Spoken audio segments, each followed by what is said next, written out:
Las naciones fallan porque sus instituciones económicas extractivas no crean los incentivos necesarios para que la gente ahorre, invierta e innove. Daron Acemoglu.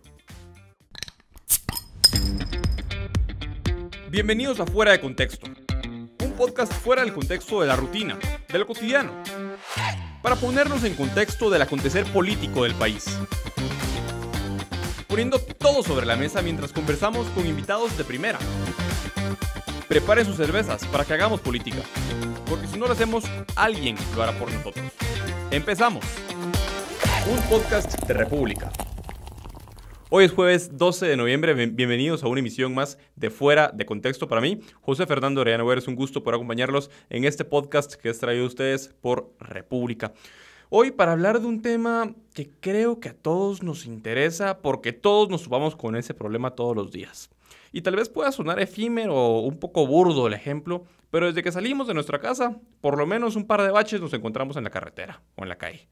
Yo, de hecho, hace una semana en la carretera a Panajachel pinché llanta, precisamente porque me fui en un tremendo bache que había en la carretera. ¿Cuántas veces no he oído quejarse a mi papá, que todas las semanas se va para San Marcos del estado de la carretera, y esa queja no viene de un año o dos, sino viene de hace 20 años? Y, en fin, todos nos quejamos del estado de la red vial. Es impresionante cómo cuando uno se va adentrando más y más y más en el país, pues peor es el estado de las carreteras. Mientras uno más se va alejando de la ciudad, parece que fuera de... Hay puntos en los cuales ya parece que es terracería, lugares en los cuales debería ser de pavimento. Y pues bueno, no es ajeno para nadie toda la serie de casos de corrupción que ha habido. Y de hecho se están pues llevando a cabo en los juzgados muchas diligencias en contra de exministros, en contra de constructores que de una u otra forma están vinculados con casos de corrupción dentro del Ministerio de Comunicaciones. De hecho, el exministro Alejandro Sinibaldi recientemente se acaba de entregar. Y pues qué mejor que tener hoy con nosotros al director ejecutivo de Fundesa, Juan Carlos Zapata, para hablar acerca de un proyecto de ley que está en el Congreso. Y pues vamos a analizar esos detalles, vamos a analizar qué es lo que busca este proyecto de ley, que es específicamente la Ley General de Infraestructura Vial. Así que, Juan Carlos, bienvenido a Fuera de Contexto. Muchas gracias, José, gracias por el espacio. Juan Carlos, ¿por qué no empezamos pues por el principio? Ya empezaba haciendo yo un esbozo con ejemplos pues sencillos del estado de la infraestructura vial, pero de forma técnica, ¿cuál es el estado de la infraestructura vial en Guatemala y por qué es importante que pues la infraestructura vial, si no está en buen estado, esté en buen estado? Gracias, José. Bueno, en una palabra, es pésima y algunos indicadores importantes. Lo primero es que Guatemala a nivel internacional está en la posición 132 de 141 países según el Foro Económico Mundial en cuanto a la calidad de la infraestructura vial de nuestro país.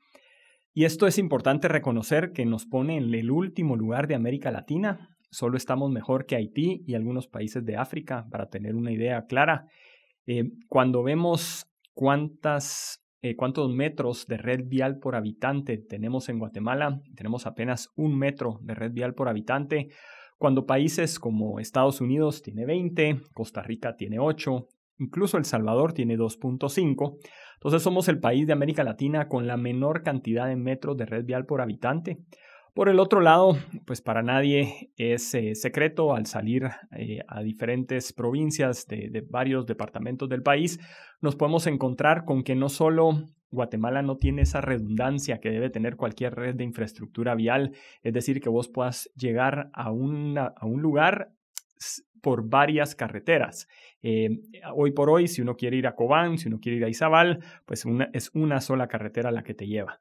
Entonces, nuestra red vial, en resumen, es de las peores del mundo. Tenemos 17.440 kilómetros de red vial y el 60% de esta red vial es de terracería. Entonces, todos los caminos rurales, las condiciones de muchas de las carreteras en varios municipios, especialmente cuando ya estamos fuera de las cabeceras departamentales, son de tierra. Y bajo las condiciones de efectos de cambio climático, pues claramente nuestro país es vulnerable y por eso es lo que vemos que nuestra red vial siempre está en constante deterioro por el mal sistema que tenemos. Esto es una transformación lo que se necesita a un nuevo sistema que ayude a mejorar la infraestructura vial de nuestro país.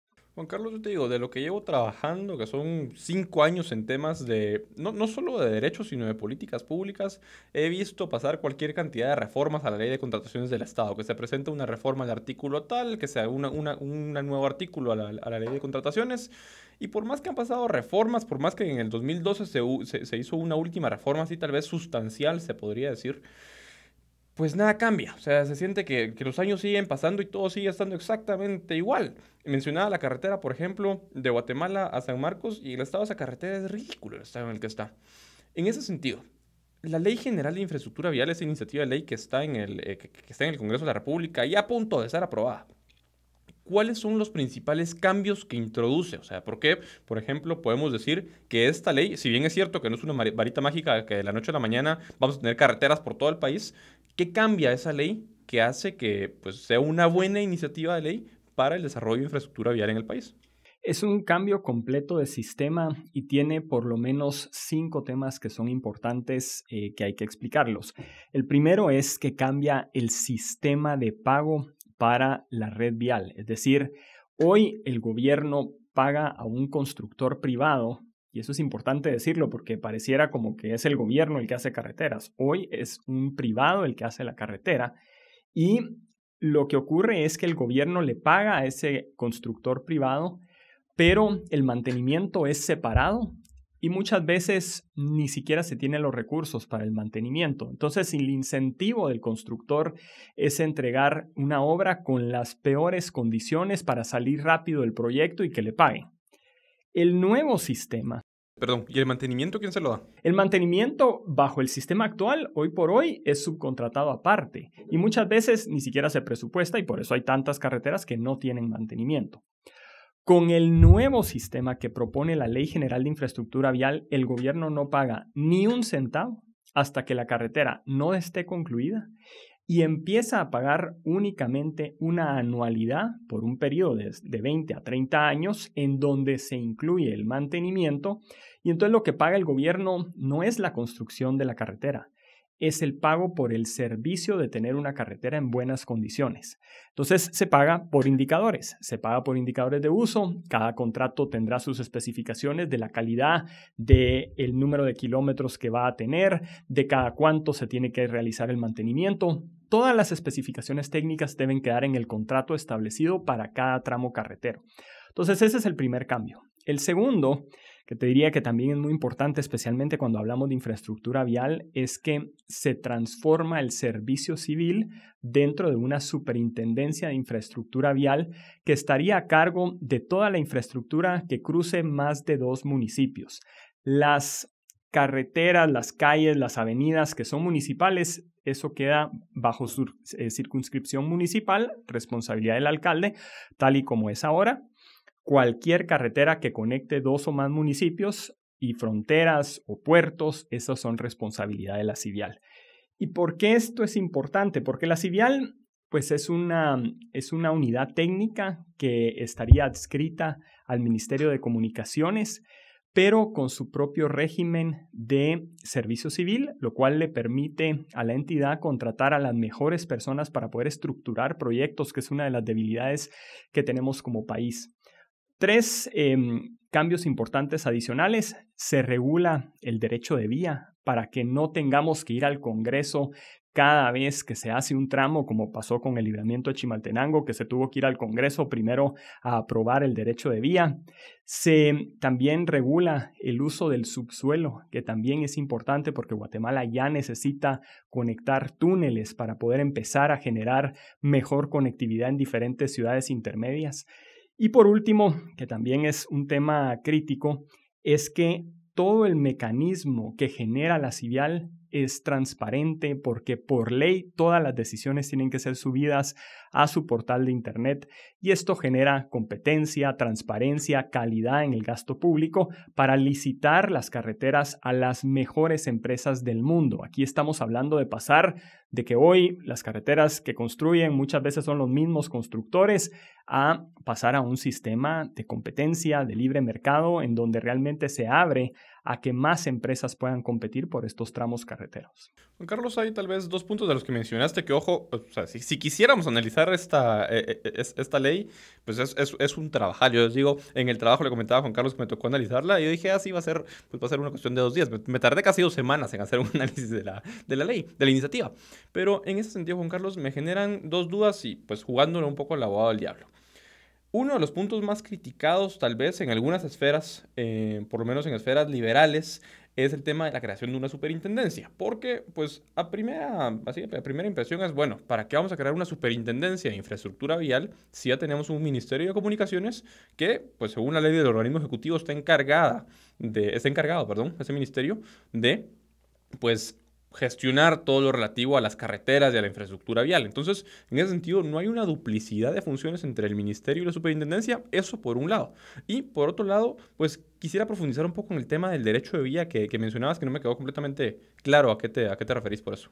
Sí, lo primero tal vez es comentar que las funciones que hoy están a cargo de Covial y algunas del Ministerio de Comunicaciones se trasladan exclusivamente a la Civial cuando se trata de carreteras que conecten más de 2 municipios. Y eso es bien importante recalcarlo porque en la medida en que uno tenga una institución que sea más técnica, separada de lo público, de lo político, es importante reconocer que la parte política muchas veces no permite que funcionarios técnicos de carrera puedan generar mejores especialidades para dedicarse a la infraestructura vial en nuestro país. Entonces, yo te diría que es completamente complementario la función de la Civial con el Ministerio de Comunicaciones, porque el Ministerio de Comunicaciones simplemente queda como ente rector de la política pública en cuanto a la infraestructura vial, pero toda la ejecución, toda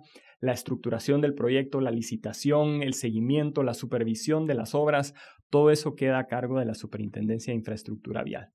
Respecto al derecho de vía, lo que yo comentaba es que siempre respetando el derecho a la propiedad privada, hoy por hoy, cuando uno quiere llegar a un tramo carretero donde ya hay propiedades sobre el derecho de vía del Estado, hoy por hoy se debe ir al Congreso porque no hay un procedimiento claro en la ley de expropiación y el procedimiento no es eficiente. De hecho, uno puede ver cómo el propio libramiento de Chimaltenango tuvo que ir al Congreso para obtener el derecho de vía. Si eso lo vamos a hacer con cada tramo de cada libramiento que va a necesitar nuestro país, nos vamos a tardar 100 años en reducir la brecha de kilómetros que tenemos y que necesitamos como país. Entonces, el derecho de vía está establecido un proceso claro donde de alguna forma prevé una resolución por parte de ambas partes y garantiza con esto que incluso el propietario pueda tener una exención de los impuestos de aumento de capital si se genera un acuerdo antes de llegar al juzgado. Esto lo que permite entonces es que el Ministerio de Comunicaciones hace un plan de movilidad, la Superintendencia de Infraestructura Vial genera un plan de infraestructura vial. Bajo ese plan de infraestructura vial es que se garantizan los derechos de vía para cada una de las arterias de las carreteras que se van a construir y por supuesto es única y exclusivamente para carreteras. Entonces eso tiene que estar muy bien georreferenciado, las coordenadas por dónde van a pasar las carreteras antes de empezar el proceso ya de construcción de la nueva carretera en donde pues probablemente hay ya propiedades, hay fincas que van a tener que generarse un proceso claro, que ojalá muchos de ellos van a ser de forma, beneficiosa para ambas partes, porque el Estado garantiza también con esto una compra al valor de mercado y eso es importante para también regular el derecho a la propiedad privada. Juan Carlos, acá me surgen dos dudas más, una de antes y una de después. De antes es, ¿qué antecedente hay alrededor del mundo, pues en otros países, que nos dé la pauta de que esta iniciativa de ley, una vez sea ley, va a funcionar y se va a poder implementar. ¿Hay algún sistema similar de donde se hayan tomado ideas para la elaboración de esa iniciativa de ley? Y por otro lado, pues bueno, ¿a partir de qué momentos vamos a poder empezar a ver cambios con esa iniciativa de ley? En el sentido de que yo lo mencionaba antes, no es una varita mágica la aprobación en el Congreso de la iniciativa de ley, sino pues una vez publicada la iniciativa, entra en vigencia, pues ¿cuánto tiempo podríamos esperar así razonablemente para empezar a decir, bueno, ya empiezan a verse los cambios que esta ley, que ya es ley, esta iniciativa que ya es ley, está generando en el país? Lo primero es ver qué países ya tienen modelos similares al que pretende la Ley General de Infraestructura Vial. Por supuesto, países en Europa y en Estados Unidos ya lo utilizan hace mucho tiempo, pero países que tuvieron un cambio y que tenían un sistema muy parecido al nuestro, podemos mencionar Chile, Ecuador y Colombia. Colombia tal vez es el país más reciente donde uno ve un cambio de pasar de la obra pública de construcción, de obra pública tradicional, a un sistema de pago por indicadores. Todas las que se han autodenominado las 4G, las carreteras 4G en Colombia, están hechas bajo este modelo, en donde pues ahí también hubo que aprobar una ley de infraestructura para hacer ese cambio y poder generar mejores sistemas de pagos por indicadores para la infraestructura y la red vial. El otro país es Ecuador, que claramente pues transformó su red vial, y Chile, que es, digamos, tradicionalmente el país de América Latina con las mejores carreteras comparativamente a otros países. Respecto a tu pregunta de cuánto tiempo podría esperarse, lo primero es que desde el día 1 que está la iniciativa, lo importante es que mandata a hacer el plan de movilidad y el plan de infraestructura vial. Eso lo que te garantiza es que se empiecen a estructurar proyectos que hoy no los tenemos. Hoy el país, si quisiera atraer inversión en infraestructura, si quisiera ir a atraer a los mejores inversionistas en infraestructura vial, no tiene proyectos que ofrecer. Entonces lo que vemos es que el sistema que tenemos hoy no funciona ni siquiera para generar una estructuración de proyectos adecuada. Entonces, desde el día 1 se empezaría la estructuración de proyectos bajo la planificación del plan de infraestructura vial. Segundo, es importante reconocer que a partir de los primeros 6 meses ya se podría empezar a ver un cambio en nuevos proyectos que se puedan empezar a licitar bajo este nuevo modelo. Y tercero, pues claramente habrán lugares, porque ese es otro tema importante. La iniciativa dejó establecido que mientras fuera infraestructura existente, no se podía cobrar peaje. Si son carreteras nuevas, entonces sí existe capacidad de pago y si por supuesto los flujos de caja dan y hay una vía alterna, se puede cobrar peaje. Entonces puedes empezar a estructurar ambos proyectos sociales en áreas donde sabemos que probablemente no es rentable el peaje, y carreteras en donde claramente hay una demanda importante para poder establecer carreteras con peaje. Juan Carlos, una última pregunta. Pues bueno, hace unas semanas veíamos a varios manifestantes de caminos, sindicalistas de caminos, pronunciándose en contra de la iniciativa de ley, y uno de los principales temas que mencionan, y pues muchas personas que ni siquiera han leído la iniciativa de ley, tú sabrás a quiénes me refiero, vienen y hablan de que esta ley va a privatizar las carreteras del país. A mi juicio, el término privatización genera más anticuerpos de los que debería generar, pero ¿hay algún intento de privatización en esta iniciativa de ley? ¿Existe pues algo que pueda dar la pauta de que se están privatizando las carreteras del país? No, de ninguna forma. De hecho, precisamente por eso quedó establecido el que no se pudieran cobrar peajes en carreteras existentes. Y yo entiendo el concepto de privatización, para empezar, desde un punto de vista legal, jurídicamente es imposible, las carreteras son bienes públicos de uso común, no se pueden privatizar. Ahora, yo entiendo que lo que aducen es que se les ponga peaje.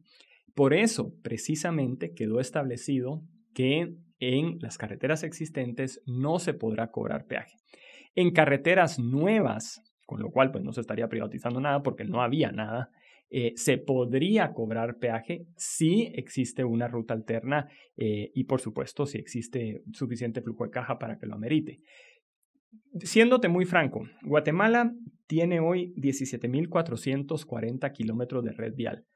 En una estimación conservadora de pasar a 38.000 kilómetros, que bajo el modelo actual nos tardaríamos 100 años, porque construimos 215 kilómetros por año, podríamos ajustar eso a por lo menos 10 años, construyendo entre 1.500 a 2.000 kilómetros por año.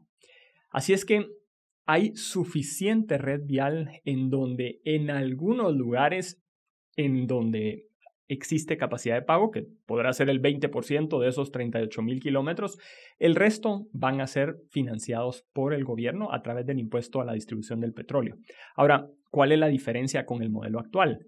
Es que se crea un fondo para la red vial en donde se permiten contrataciones sobre pagos multianuales, sobre presupuestos multianuales, y no como existe actualmente, que todo va a un presupuesto, si no se ejecuta, se va al fondo común. Entonces muchas veces el Ministerio de Comunicaciones ni siquiera recibe el impuesto que hoy pagamos a la distribución del petróleo. De los 3.000 millones de quetzales que se deberían de ir a mantenimiento de la red vial, únicamente entre 700 a 1.000 millones efectivamente le están llegando al Ministerio de Comunicaciones para mantenimiento de las carreteras. Entonces, ese es el gran desafío. Si no cambiamos el sistema, vamos a seguir teniendo carreteras que no se mantienen y un sistema ineficiente. Juan Carlos, quisiera que siguiéramos platicando acerca de la iniciativa, pero el tiempo nos está persiguiendo, así que llegó la hora que pasemos a mi parte favorita, que son las preguntas fuera de contexto. Yo te voy a dar 5 o 6 temas y lo que tengas en la punta de la lengua respecto al tema lo mencionas rapidito. ¿Listo? La vacuna para el COVID-19. Ojalá a finales de año. Las elecciones en los Estados Unidos. Complicadas y ojalá se resuelvan en las próximas semanas. Reformar la ley electoral y de partidos políticos. Urgente. El presupuesto para el 2021. Tema que habrá que readecuar ahora ya bajo los temas de la emergencia. Un nuevo cierre y toque de queda. Imposible bajo las condiciones económicas de nuestro país. La victoria del MAS, el partido de Evo Morales en Bolivia. Un tema complicado, pero es la democracia. Juan Carlos, muchas gracias por acompañarnos en Fuera de Contexto. Te pido que metamos la tapita en el programa. Un programa más completado con éxito. Nos vemos la próxima semana en el mismo lugar.